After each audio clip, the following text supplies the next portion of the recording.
Hey folks, Patrick Francie here, host and CEO of the Real Estate Investment Network, host of the Rain Channel. Today I am joined by Mark Ferris, a trusted partner in the Real Estate Investment Network space with Ferris Capital Partners. Mark, you've been on the show before. You always bring lots of great info. Welcome to the show. Great to be here, Patrick. Looking forward to our talk today for sure. Well, we joked it's a little warmer where you are, although it's not cold in the Lower Mainland. It's much warmer in Florida, which is exactly where you're at. So good for you. Proud of you for heading that direction. So, Mark, we got three things that I want to cover today. And I want to talk about why real estate, why now. That's going to link to, given all that's going on, why real estate, why now. Why the US versus Canada? Why are investors looking to, and why is Ferris Capital Partners placing capital in the US, specifically in Florida, specifically in Tampa? You've got a good deal out there, some stuff going on.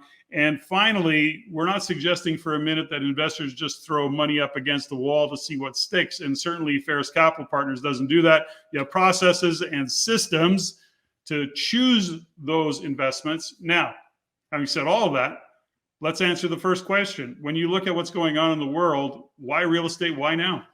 Yeah, great question.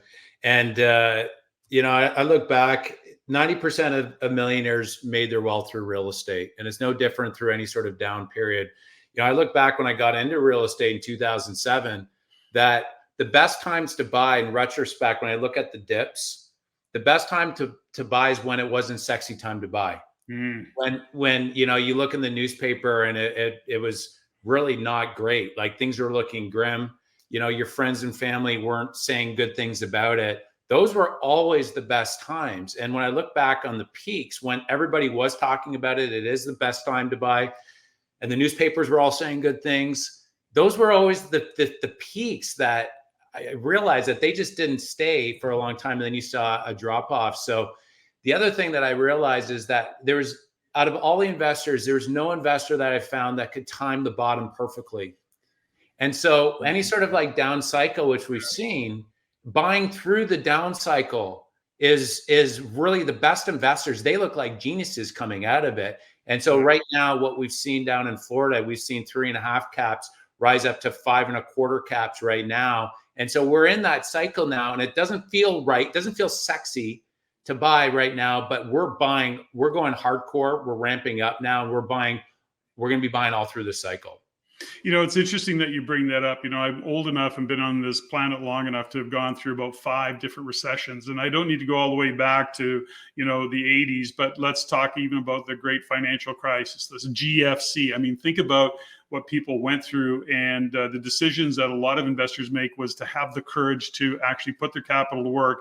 And to your point, today they look like geniuses, having gone through that downtime and having the courage and the education. Now, it's not, like I say, we're not blindly throwing money up against the wall. We're literally saying, get the education, get the support, and align with somebody who's been around a long time doing real estate, which is what you've been doing for that long. But Mark, you've seen it too, I think, is that it's really mentally a tough game, because back in 2021, 2022, everybody's a genius. The wealth effect is high. I mean, everybody's feeling like they're loaded. Both, well, literally and figuratively. There was not necessarily so many people had cash in the bank as much as their stocks and equities were going through the roof. They had Bitcoin, maybe they had some precious metals, but the point is they're feeling pretty darn wealthy. And now that's all gone away, and they're feeling broke. Although they have not sustained an actual capital loss, they feel like they have. And now they're just like, whoa, I'm just going to keep my wallet in my pocket.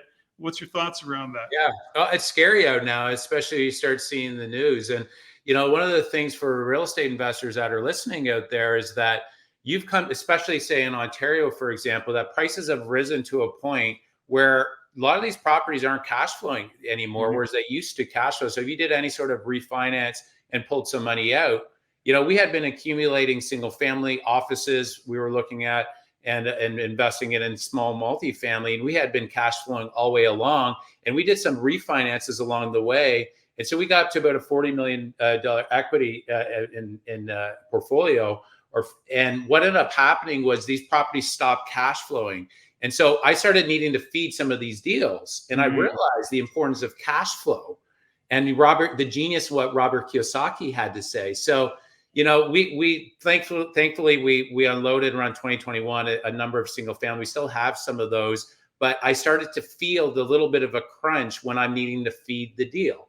And Yeah. so it was interesting as for allocating any further capital. When I was down in Florida, I started seeing these deals that were actually cash flowing. And it reminded me a lot of 2008, 2009 when we started accumulating these properties.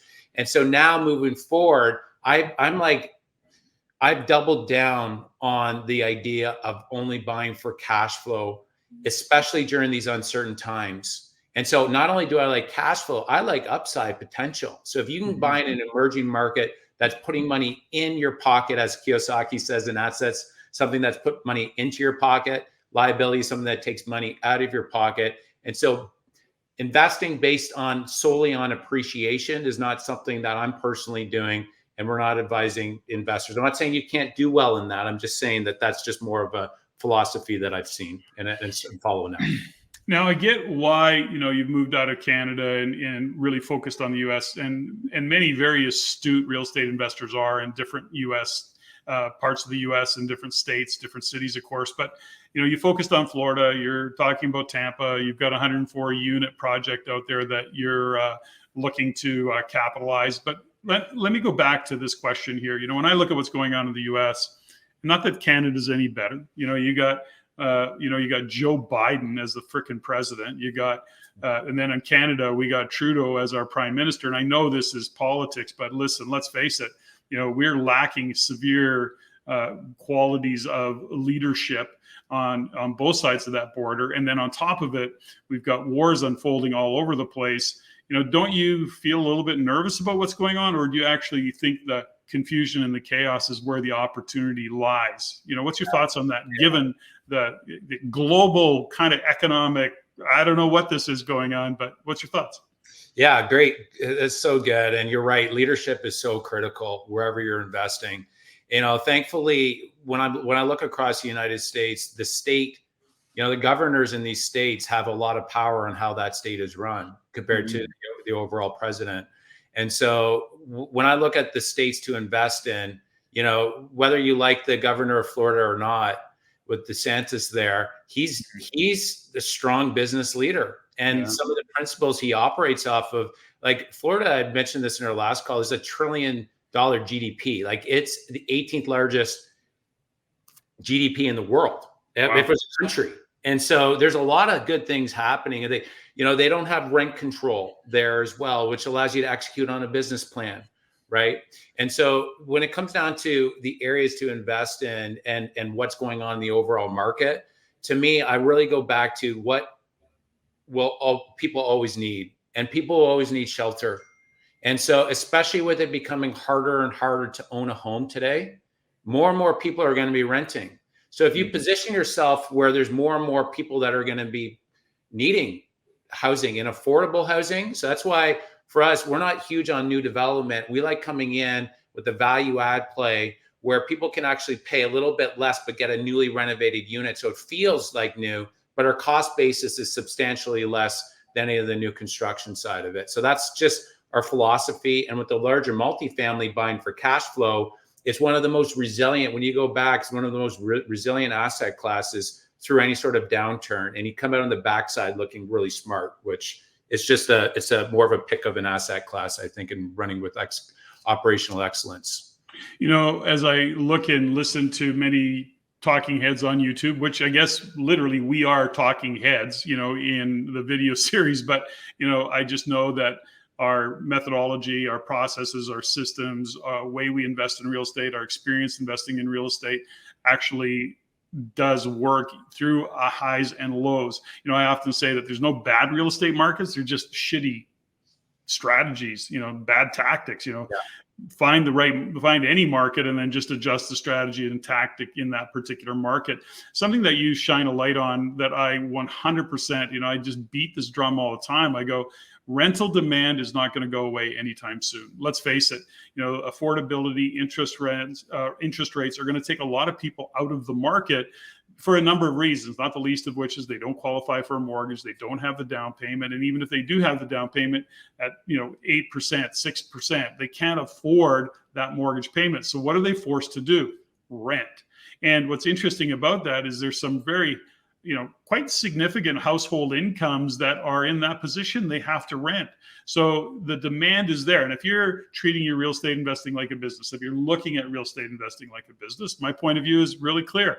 If I've got a business and I know I've got a lineup of customers, all I have to do is look after them. All I have to do is give them product. And there's a kind of right now a never ending demand for good product, for good management, for good rental accommodations. I'm in all day. War or no war, recession or no recession, people are going to need a place to live. And those with the challenges that they face in the mortgage world are really great tenants and great clients as a landlord or as a rental house property. So a little bit of a long answer or a long comment, but that's my view of it, and I know that, and I believe that to be true. Now, having said all of that, systems, processes, methodology. Ferris Capital Partners, you as the CEO, you guys have a system. Can you kind of give us some tips or insights into the process you go through? Yeah, it is so important as you scale up. And I'm really thankful that I learned through scaling up a real estate team. I started, selling 150 homes personally. We scaled the team up where I transitioned more into the CEO role, where we built the leadership team, management team. We learned the scaling up methodology from Vern Harnish, EOS traction, setting up your level 10 meetings, your same page weekly meetings, your daily huddles, your reporting on your metrics, and setting key processes. So we learned a lot where we do $1 billion in sales, where I'm spending about 95% of my time on Ferris Capital. And the team is running and they're thriving and they're doing a really great job. So we learned a lot from that. We're applying those same lessons learned to the capital side and creating that best investing experience in the world. That's what we're striving for with this. And so with that, one of our key processes is when we're looking at at properties, like finding deals out there, Patrick, is like a needle in a haystack. We need a set process to filter through. Like this Tampa deal, we had to look through over 100 deals to get this one. And so there's 10 things we look at before picking it to say, we can actually offer on this. So the first thing is we won't buy anything older than 1980. Construction changed then. So it's got to be 1980 or newer. Number two is there's got to be a value add component to it where we can go and force appreciation and not hope that it's going to go up in value. We're going to go in and force it. Yeah. Number three is that we can pay our investor partners 5% distributions, and we can pay that out monthly consistently. If it doesn't fall within that, we won't look at it. So there's got to be cash flow. It's got to be able to return 15 to 20% annualized returns on an annualized basis. There's got to be low crime. Our asset manager, she's a 20-year vet. She's been through multiple scenarios where from a crime standpoint, it's just not worth it. Increasing population, so the market we choose. There's got to be no rent control. There's got to be increasing population. There needs to be, number 7 is diverse employment and in the local area. So it's not all, more than 25% of the industry is not on one industry. So if one industry goes down, you're not dependent on that based on, people needing to move out of the area because, say, an employer went under. So it's got to be diverse employment. And then 8 is a big one. Is it's got to be, once we go in and renovate and we push rents and increase rents in that, it's got to still, the income for the apartment needs to be, for a tenant's income needs to be less than 35% of their income is going to be going towards rent so that they can still afford it through this period. Right. So it's got to be under 35% of one's income towards rent. Number 9 is low new inventory coming on, because we don't want to compete with a bunch of other, even if it's new, that's going to eventually push ours down. If they can't rent it out, they're going to be lowering the rents, which would then put some exposure on us. So low new units. And then last but not least, we love going in and rebranding. That's one of the things that we see, that there's a shortfall out there on rebranding properties. And because of our background in marketing, we got to be proud of the building we're buying. So down the road, as we rebrand it and we put our Ferris Residences branding on it, that we can be proud of that building. And but when you're proud of something, you go the extra mile for it. So that's like a process that we follow to ensure that anything that comes out the bottom of that, we don't spend a lot of time going after properties that don't hit one of those items. Beautiful. And so, we've got great opportunities in this market. You see great opportunities in the US. As a matter of fact, you've got great opportunities. Right now, you're in Florida. I know you're looking to expand into a couple other deals that you don't want to share just yet, but there is some other stuff coming outside of Florida, which we're excited to hear about. And folks, if you're interested in even having more conversation and learning more, we are doing the Real Estate Investment Network is co-eventing, if that's a term. Anyways, we're putting an event together with Ferris Capital Group in Mississauga on November 27th. I'm going to be doing a whole segment on raising capital plus a market update with JG Francoeur. Mark is going to be there to talk about exactly why and what he's doing in the US and the opportunities that are there for investors. Because I look at this as well, Mark, at the end of the day, investors are challenged sometimes to get financing and to get the mortgages that they need and to raise the capital that has to come up, but they still have capital to invest. And this is a perfect opportunity to have that hands-off passive investment that can get them great returns. And so I'm looking forward to hearing even more about it. November 27th, all the links and all the information is going to be in the description below. Mark, as always, thanks for your time. Yeah, appreciate you, Patrick. This is great. Thank you.